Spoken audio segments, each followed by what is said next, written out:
Charles, Justin, thanks for jumping on. It's great to visit with you guys. Thanks for having us. Appreciate it. So, Charles, you've been on the show before. You are the founder of one of my favorite advocacy organizations for the hunter and conservationist, and that is Howl for Wildlife. Justin, this is your first time on the show. Tell us a little bit about where you're from and what you do for a living. Yeah, absolutely. My name is Justin Nolan. I'm here in Denver, Colorado. I have a few fly shops and fly fishing guide service called Minturn Anglers here in Colorado, but I'm an avid bow hunter. And over the last few years, with all the issues facing our state, I've found myself thrusted in the center of making sure our voices are heard as hunters and anglers and protecting my passion. And I know we're going to talk about wolves today, which, as a Coloradoan, what went through your mind when they said we're going to introduce a ballot initiative and basically let the general population, i.e., all of the hippies in Denver and Boulder, all the wokesters, decide on whether or not to reintroduce wolves? Why even have paid wildlife biologists? Well, that's a very interesting issue. I do want to say and take a step back for 1 second and say I am involved with a lot of organizations like Rocky Mountain Elk Foundation, the Colorado Bow Hunters Association.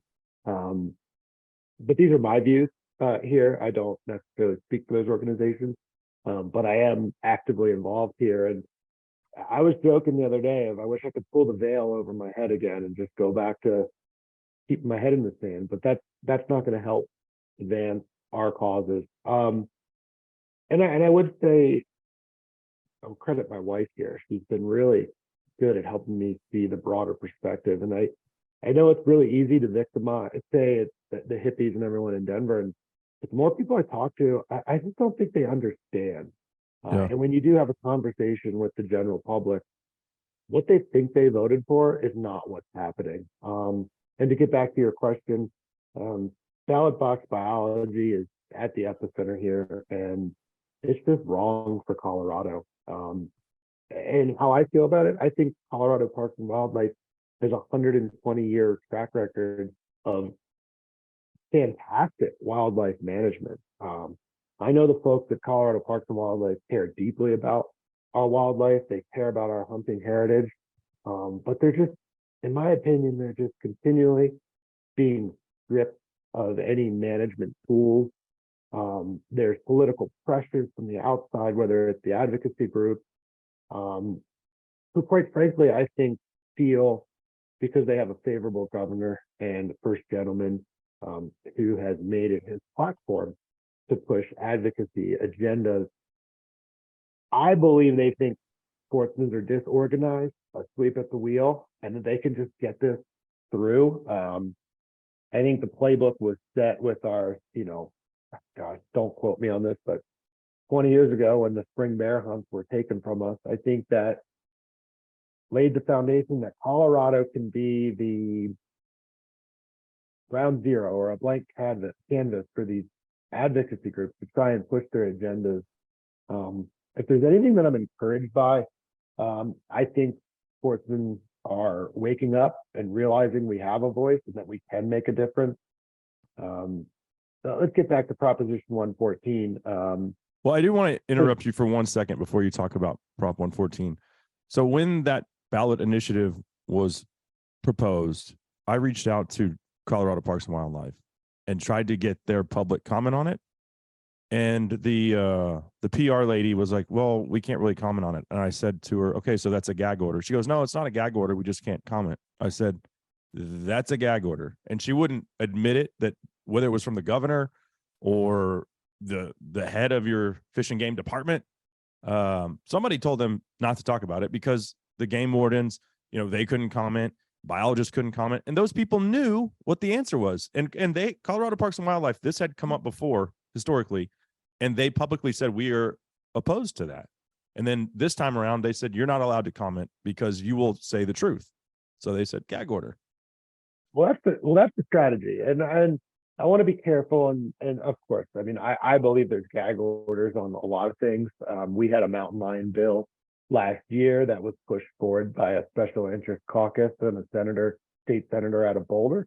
There was no sound wildlife management in that. And we tried to get CPW to comment on that bill and they couldn't. And I believe that was a gag order. But Right. that's the strategy with this ballot initiative. When it does go to a ballot like that, it is my understanding that in interest of fairness and the democratic process, government officials are not allowed to comment. So you didn't really have even the governor's office or even elected officials taking a stance on the ballot initiative. And I believe that's the strategy because it removes the experts from the decision-making process. Right. Well, let's be honest here. I mean, in 2016, Colorado Parks and Wildlife released their wolf management plan that at that time said, we don't believe introduction is necessary, but we will manage the species when and if they do migrate. Fast forward to 2021, and we have wolves documented and confirmed in Colorado. Right. I think the experts had a plan in place, and that was not acceptable to the advocacy group. So they pushed hard, canvassing for signatures to get on the ballot because they knew the experts would have their hands tied behind their back. Yeah, and Charles, I became aware of what's going on, why we're talking about this again. I mean, because it's old news now that it passed by like 1 percentage point. Coloradans decided, yes, we will have wolves. So now we're at the point where, okay, what is the plan for reintroduction? Because it's happening, and Howl has been very, on the forefront as far as making lots of posts and calls to action on the current situation. And Charles, I'll let you kind of explain why it's so important that we pass the management plan that is in place or has been proposed right now, instead of, this spring or summer when things might change. Yeah, some of what I could say, I don't know if I should talk about everything, but okay. Yeah, you should. I know, but so right now, I don't think there's anybody on the face of the earth that says this is the perfect plan. This is the perfect scenario. But you need to be aware that if this plan does not go through, then the plan might get scratched and we might start over. And the one that gets replaced, currently right now, the only other plan that's out there is a plan I think that's been submitted by Guardians of Wildlife or something. But oh, great. Yeah. To break it down, there's no lethal take of wolves. There's no management of wolves. There's nothing in there that protects livestock owners. There's nothing in there that protects or adjusts the management plan for ungulate populations, any of that. Okay, so right now, the plan that they have it includes all of those activities or features or common sense or whatnot. Common sense, yeah. To the extent of, let me get this straight. So the argument of should wolves be there or should they not, or people that they kill all the wolves, it doesn't exist anymore. And people keep wanting to argue with me for some reason about that, like I can do something about that. Like, well, that's not where we are. We're either going to get involved and have the best possible outcome, or we're not going to get involved and we're going to have possibly the worst possible outcome. So within this plan, and Justin can speak to this, there's different phases. Phase 4 is a very important aspect of this management plan. Phase 4 includes the management of wolves, right? Now, the other things we're pushing for are, is there going to be compensation for livestock owners or compensation for people who have, lost their pets, or, education on, hey, when you're camping and hunting or doing any kind of recreational activity in the wilderness now, you're going to have a bunch of wolves running around and that number is going to grow. So there's a bunch of different points we're trying to get people involved in, to give comment, to write in, to be there at the commission meetings for testimony, and hopefully to solidify and get this thing passed. And it is what it is. Like a ballot box wildlife management, no, that's not a good thing, but it happened. We can't change it, but here's what we can do now. Yeah. So for me, I called Justin first, I think. A few people. I heard a podcast and I wasn't seeing a way to really get involved. And so that's when I started digging into it. So I've been in meetings with a lot of the organizations that Justin has mentioned. And just to learn what's going on and then ask them like, hey, here's what we do. How can we help? And so a lot of this information that you see on our website and on our actions, this is coming from the many people who are involved and the many people who are going to be affected, from hunters to outfitters to, just recreationalists. I don't know what the word is, but everybody that's going to kind of be involved who I feel like has common sense and who follows the North American, model of wildlife conservation. So obviously that's the angle we go in at it from.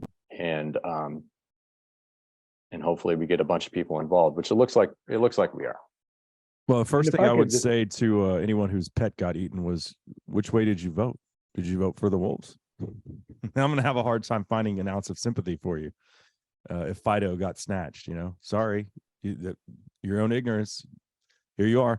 I do want to say though, and the irony behind the whole thing, for me, and then I'll let Justin comment, is that these people that vote that way, they claim to love wildlife, yet Colorado, and I think the number, and Justin, you might have the actual hard number here, but I think last time I read in 2021, Colorado Parks and Wildlife generated like $78 million or something from non-resident hunting license fees. Mm-hmm. Well, you have the most robust elk herd in the United States, and now you're going to dump wolves in there. All of the non-residents like me who want to come to Colorado and buy an over-the-counter tag, that's going to stop if your elk herd gets cut in half, which inevitably is going to happen. Well, and I'd like to add something real quick, and I'll get back to the elk herds. I think that's a very good point about our elk herds. And we just had a whole commission meeting on our elk herds and objectives. One thing that really annoys me from the advocacy group, and I feel like we as hunters fall into that trap, is that I want to take back the narrative that the advocacy group who voted for this speak for everyone. I think they've done a really good job of spewing the National Geographic YouTube video narrative that wolves are the greatest thing in the world and they're going to solve all our ecological problems. Mm-hmm. And I do think I think there's a lot of folks that voted yes for this that are not bad people, that just didn't understand. And I'm hoping that we as hunters and anglers can appeal to that base and help inform them in the future. But we as hunters and anglers have to show up. We have to speak out, and we have to do a better job of controlling that narrative. Because with Proposition 114 3 years ago, we got our butt kicked on the media side of things and on getting our message out. The vote was so narrow, and I think with just a little bit of extra work, we could have swayed that vote. And I'll get off that horse. I don't really want to beat that death, but I think there's a lot of talking to people, folks that voted yes for this because they didn't fully understand the plan and what they were told and the way the proposition was written. I don't think they understood. They didn't understand that this Proposition 114 is an unfunded ballot measure, and the funding is not there and will come from their tax dollars. So I just wanted to throw that out there. But your question about elk herds, we just had our commission meeting, and there's a lot of, in the southwest corner of Colorado, one of the largest elk herds in the state, they're under management objectives. Unfortunately, Parks and Wildlife won't say why. I believe a lot of that has to do with spring bear and not having a spring bear hunt and predation on calves, but we are under objective management and all of those units. So we're here trying to figure out a problem at why we're under objective with our elk herd. We're eliminating opportunity in cow harvest down there, which is in a sense reducing tag numbers. And we're also tackling an issue right now of allocation. Sportsmen are divided in the state right now. We are, and I won't sit on one side of the fence here, but what I'll say is we have an ongoing issue on, are we going to reduce allocation for non-resident tags? That is being taken up by the commission. Are we going to eliminate over-the-counter archery elk tags? That is being presented to the commission with a most likely going to be changed for the 2024 season. And we're talking about all these tag reductions because of hunter pressure and elk objectives. And I'm over here saying, I don't want to say one way or another. I don't want to divide sportsmen. I think, that we have a time to talk and discuss this. But right now, in our face right now, is a greater threat than reduction to non-resident tags or reduction to OTC tags. Wolves are going to be the biggest issue. If we do not have lethal management and the tools that CPW needs to manage these animals, our ungulate herds are going to suffer. We're going to see a crack, just like we saw in the Northern Rockies. And the reduction in elk tags will be far greater than anything we do from an allocation standpoint, non-resident versus resident. And so I believe that's the greatest threat. And how do they recoup that money? That if they're because literally we're talking about millions, tens of millions of dollars that they're going to lose in revenue generated. They don't. And that's they don't. And that's the scary So tags are going to go up. That's the bottom line. I just was talking to a guy from Hunting Fool about Wyoming changing their stuff from like moose, bighorn, mountain goat. There's 5 species. They went from 75-25 to 90-10. Well, okay, now the tags have to become more expensive because you just took 15% of the non-resident pool away, and the residents pay what, $50, $100. And meanwhile, I went to Wyoming this past September, $707 for me. So the tags are it's probably gonna affect the non-residents more so than Colorado residents. But the problem we're seeing with Proposition 114, and this is a convoluted problem that I think, it burns into everything. It's an unfunded mandate, and we don't have transparency. We can't get true numbers, whether that's a gag order. And I'm speaking for me when I say this. I don't represent anyone, but whether that's a gag order or they don't want the true numbers to be exposed, this is unsustainable. And where's that money going to come? Luckily, in 2020, there was an act passed. Where actually sportsmen and wildlife advocates both testified in support of this bill. And it was that sportsmen's dollars from elk, deer, and big game licenses could not support wolf reintroduction. So those funds from CPW are on paper excluded, and $1.1 million has been appropriated from the general fund, but that's grossly underfunded. I mean, to think that we're going to support wolves on the ground with $1.1 million, and then to have the advocacy groups and the NGOs say, oh, well, we're going to donate something like $6,000 has been raised from all the NGOs that want these wolves on the ground. And I'll put my conspiracy theory hat here on for a minute, and I like to do it. It's fun, but I personally believe that the goal is to blow the agency up, to have it be underfunded, to not have wolves managed, to have the cost skyrocket. I believe that this bigger issue is the North American model of wildlife conservation is under attack, and they believe that CPW, you hear it in the meeting, the narrative is that, oh, CPW is run by hunters and all they do is support hunters. And good. I just think it should be run by the people that have skin in the game, right? That's the bottom line. And Charlie, I think you've seen this with all your initiatives in Washington and everything that's going on over there. He can speak more than I can, but we are commissioned, and we can get back. Our commission is mandated by statute to have representatives from the sportsmen and agricultural communities so that we have a voice in decisions when managing our wildlife and how they affect outfitters and the ag producers in this state. We lose that, and I wonder what could happen. If we don't have that by statute, have we just created a blank canvas for this governor to appoint his circle and to affect the change that they want, and we're in for a world of hurt if that happens. So, Well, I do support our parks and wildlife. Well, isn't that the problem, Charles? Is so we need this passed like as is now, because we were talking on the phone earlier and you said like maybe 3 to 4 of the commission chair spots are going to open up, and then the writing's on the wall. They're going to be filled with people that lean more on the anti-hunting side of things. So no, they don't, if it gets to that point, then the new proposal theoretically could have, be totally void of wolf management at all. Just let the wolves run wild and do their thing. Well, we know 100%. Yeah. That's exactly what it is. And he brought up Washington. Listen, the governor of Washington is not a friend of hunting, and that governor has appointed commissioners that are not friends of hunting. And that it's an insane uphill battle. There's litigation involved now, but they do have a mandate and they're not following their mandate. But this whole thing has become politicized. They're letting their personal feelings dictate what their jobs are, and it doesn't matter what the mandate is. They'll say things like, well, I don't think hunting bear is ethical.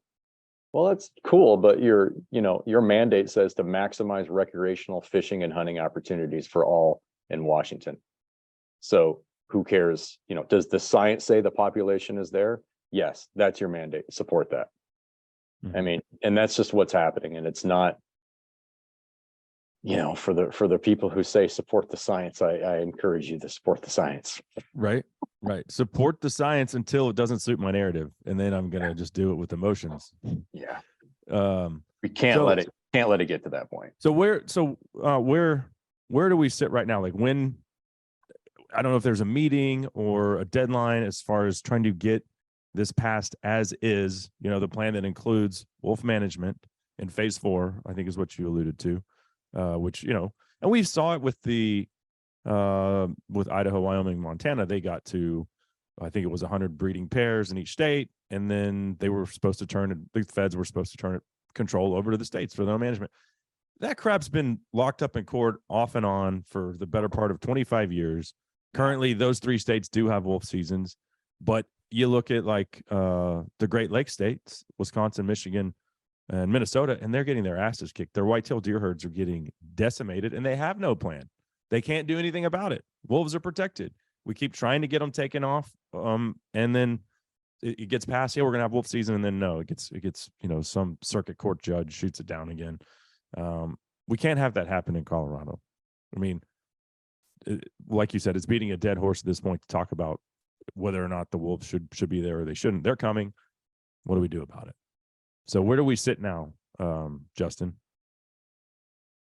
So I think, especially for anyone listening, the questions we always get is, I don't know, should I support this plan? Should I not support this plan? What do I do? Well, we've already got 2 meetings down. We have a virtual meeting. We have 3 meetings left in the engagement process. And for anyone that can't attend a meeting or let's say you're a non-resident hunter and you're concerned and you want your voice heard, there's a couple ways. First, Howl for Wildlife. I'll let Charlie speak to that on the Action Center. But the CPW is looking for comments. They want comments. We have until the 22nd of February. EngageCPW.com. You can comment on the wolf plan. Where we stand, on December 9th, the draft management plan was released. That is going through a series of public commenting process and should be voted on for a final draft by May. A couple of the points that really hit home here, while there are holes, and I can tell you what we need the commission to consider, there's a couple things in there that I think are crucial. Will they get sued and will they try to jam this up in court? Maybe, but probably. But we'll have some things in the plan. First and foremost is lethal management. Right now, the provision in the draft management plan allow CPW to employ lethal management.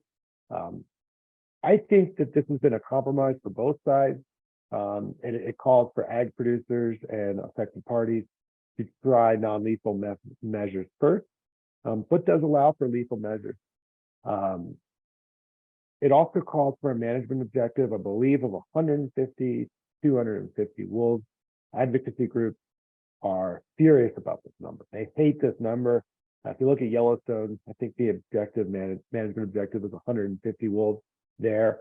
You're hearing already in testimony, they want 1,000 to 2,500 wolves on the ground. It absolutely makes no sense. Could you imagine? But I know. So these are things I think the commission needs to hear our support. And lastly, I think the biggest hot button that plays into lethal management is the inclusion of phase 4. Phase 4 is when if I was an advocate, I would be looking at this as a success. I would be thrilled, but therein lies the problem with the ESA and how it's been, excuse my language, how it's been hijacked. Recovery is not a success to them. Recovery, everything needs to be permanently preserved on the endangered list. But right. in phase 4, we return wolves to a manageable game species. That definition of game species is what causes a lot of controversy in the meeting. Advocates have their hands up in arms and they cannot accept phase 4. Me, as a sportsman and someone that puts a lot of faith and trust in the wildlife biologists of CPW, we have to manage these species. Why should they be put on a pedestal free of any objective management? Mm-hmm. And so I think we unequivocally need to support phase 4. You're getting a lot of pushback from the opposition that says, oh, well, the ballot initiative, that's not what the voters voted for. That's not what it called for. Well, technically it was in the ballot initiative, but just speak to this for a minute. The way Colorado, we even had a ballot initiative to try and correct this problem this year, is that language in a ballot is buried in a prospectus that's mailed out. When you go to vote, it's not even written on the ballot. Half the people don't even know what's in a proposition. And there is a statute number that was listed, and it was buried in there that they are not to be classified as a game species. But I would argue that phase 4, and I would like to commend CPW, the stakeholder advisory group, and the technical working group for being forward thinking. There's going to come a time when we're past the Proposition 114. How many years is that? I don't know. But we can't always live in this bubble within the mandate of Proposition 114. Time will pass. These wolves will grow, and we have to have a plan. And I think phase 4 is brilliant. It moves beyond Proposition 114. And rather than being reactive, it allows this commission and CPW to think proactively of what happens next. Mm-hmm. Mm-hmm. Okay, and Charles, talk about the action alerts and where folks can, like, and some people listening to this, or they might have already checked out. Well, I'm not from Colorado. Why should I give a crap? Well, Charles isn't from Colorado either, and yet here he is. He's still in his robe because he stayed up all night working on an action alert for something going on in Oregon. So we all need to be invested in each other's states. I like to hunt in your states, Well, I'm not coming to California anytime. No offense, Charles. But I like to hunt in other states, and I welcome other hunters to come to Texas. Come down here and experience a feral hog hunt, whatever it is. But the point is, what happens in one place it's so easy for the anti-hunting, the animal rights advocates to see, well, we had success here. Let's try to implement that over here. And, we're seeing it with the mountain lion thing in my home state, which I never in a million years thought we would have to do with the Californication of wildlife here, but we are. So it does, it bleeds. I think it starts on the coast and it just bleeds into middle America. But anyway, Charles, I'll let you take it from here. You said it right there. I mean, you're exactly right. So if you are in Colorado, God, I hope you're involved. If you're outside of Colorado, yes, get involved, because how many non-residents hunt in Colorado? Let's just start with that. A lot. So this is important to you just for being a hunter who travels out of state and goes to Colorado, or maybe someday you want to hunt in Colorado. That's why you should be engaged. But also, I always like to look at these bills as, if we get something passed, I won't consider this pro hunting, but if we have a pro hunting bill, or if we can put a management plan in place like this, which, you know, is better than the alternative, I guess. What that does is it causes the anti-hunting organizations it makes it more difficult for them to accomplish what they want to accomplish. They then have to spend more resources and more time and put out more effort to complete what they're going to do. So the better complete what they want to do. So the better defense, the better foundation we build, it makes it harder for them. So, you know, like you said, that's why people from other states should get involved as well. And anybody from any state can comment on this. And plus, do the wolves know the borders of Colorado? Right. I don't think they do. That's a great point.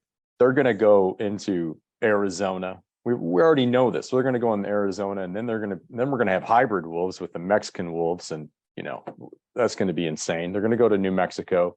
They're going to go whatever state, you know, whatever state they border, it's going to go into that state. So you should look at this as your battle as well, especially if you're in a bordering state of Colorado. So you can send comments through our action center, and that goes to the full commission, I think the DNR director, everybody that's involved basically. And then we have on our calendar, if you live in Colorado or if you're traveling in Colorado, you can go and be involved in the commission meetings.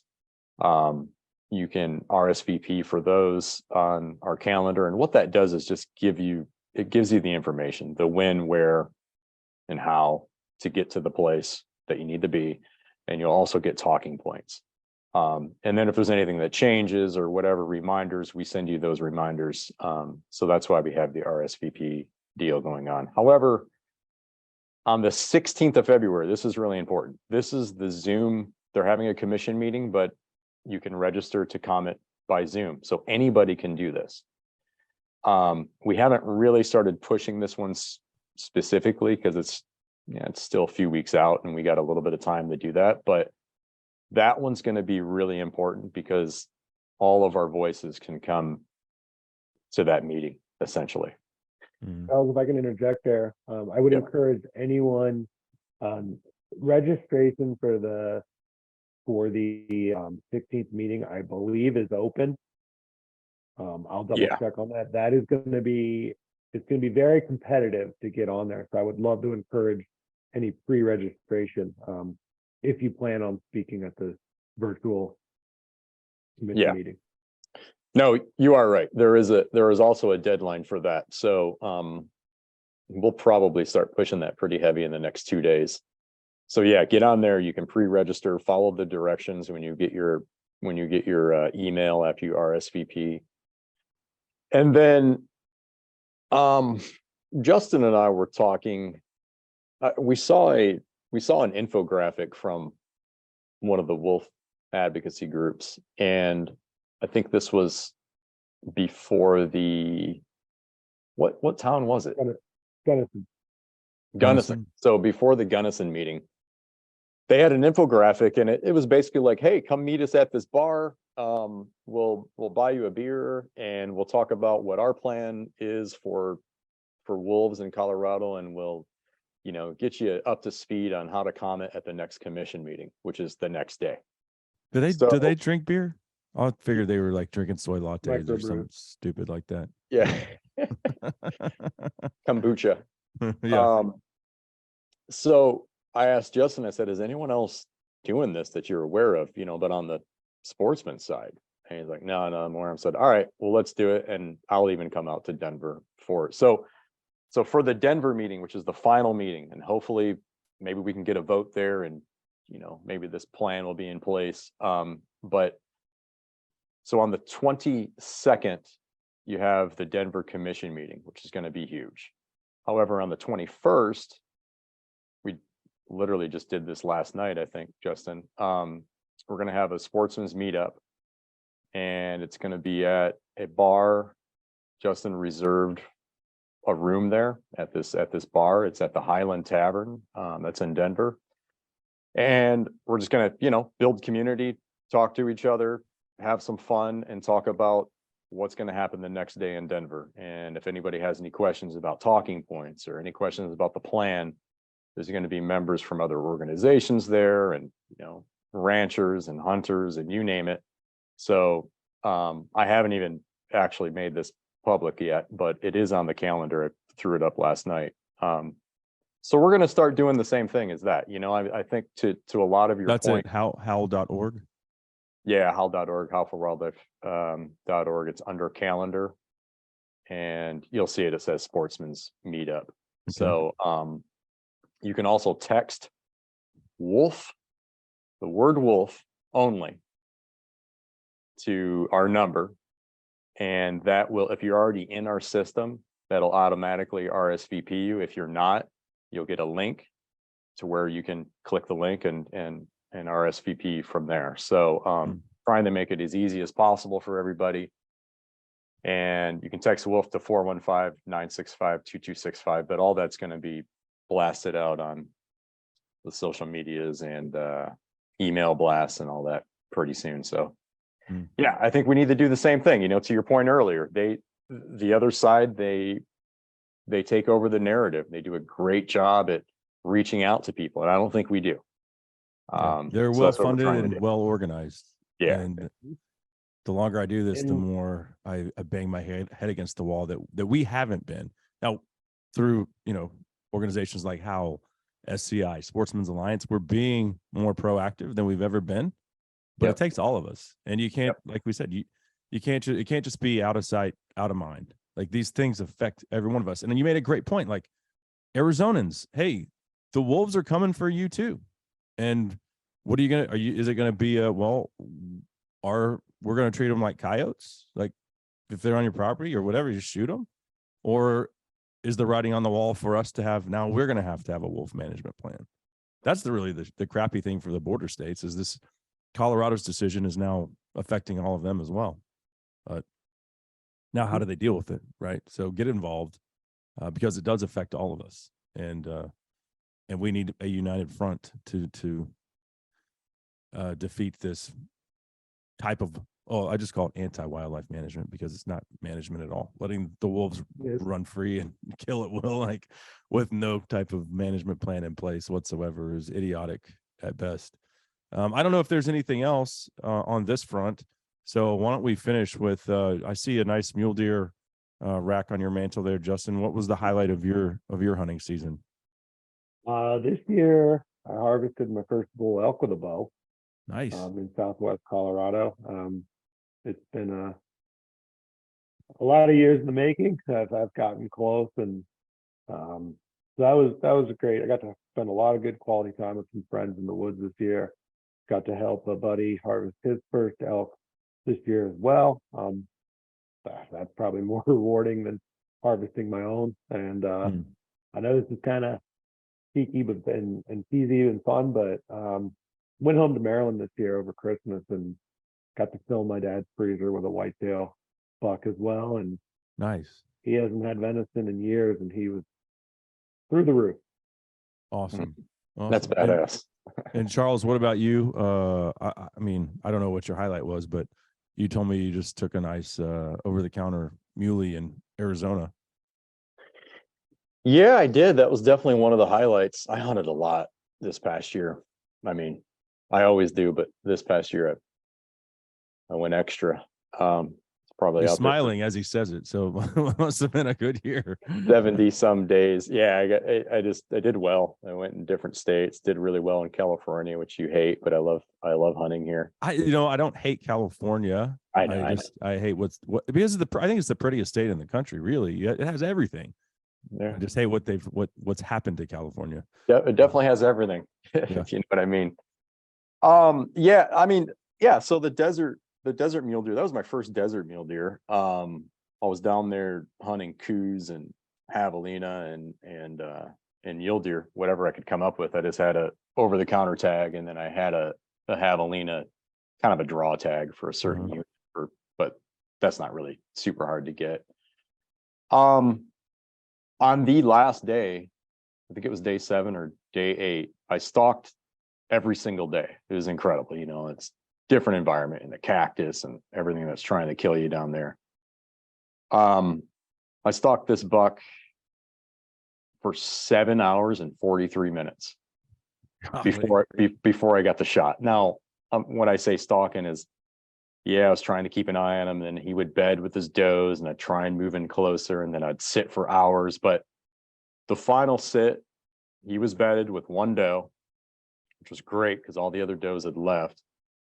And I'm just waiting there. I think I sat on my butt or on my knees or something for 3 hours. And finally the doe got up and fed where I wanted her to. And then he eventually got up and followed her and came, smelled her butt. He was 58 yards away, and I just had a perfect shot, smoked him. The wind finally worked out all of that. He ran about 50 yards and fell over. And he's a dandy, just an absolute dandy buck. So yeah, that was definitely one of the cool ones. Probably my other one that was special was I got a giant bear in California on a solo hunt, which was something I really wanted to accomplish, is just get a big mature boar. And that was amazing. That was, it's just I love hunting more than anything. So that's why I got a big smile on my face. I find it almost amazing that you can still hunt bear in California, to be frank. Yeah, we might even actually improve on those bear hunting opportunities with the new bear management plan that's coming out. Awesome. We probably have more bear than any other state in the lower, 48. They're saying it's at minimum 35,000, maximum 65,000. Golly. Which is insane. So if it is in those higher numbers, we actually have a pretty hunting friendly commission right now, being that it's California. And I think they're open to additional opportunities. So we'll get to that. We're definitely working on that. Can we take the bobcat off of the California endangered species list? That's coming back around, I think, next year. So of all the stupid things I've seen in 15 years of doing this, that's one of the dumbest ones. Like, we're going to protect the bob. Like, why don't we just protect coyotes too? Well, they wanted a revised management plan on the bobcat thing, which is a tactic that's used with. Yeah, but in 2012 they banned the hound hunting for bear and bobcat. And then, I see. And then it was like, okay, well, what's the next progression? And this is why it's so important. This is a great example. Why it's so important to stop these things at the beginning, because they're 100%. Like, oh yeah, we banned hounds now. Okay, let's give it 5 or 6 years. Now let's just ban it altogether. It's an uphill battle. I mean, I wish we were around back then, but we weren't. All we can do is what we can do today and tomorrow. Right. The past it's an uphill battle, but I think we can regain the narrative. I really do. I really think we have the most people and the most money, but we're not organized. Yeah. So that's the goal. Right on. Well, hey, give us where folks can find Howl. howlforwildlife.org. Everything else as far as social media, it starts on Instagram and spreads. It's just a share from there, but Instagram is howl_org. Awesome. Well, I appreciate everything you guys are doing. Thanks for the time today, Charles. Justin, nice meeting you as well. And I hope that we get this thing passed with a management plan in place for all of us. Thank you very much. Appreciate the time today. All right. Y'all take it easy. Thanks.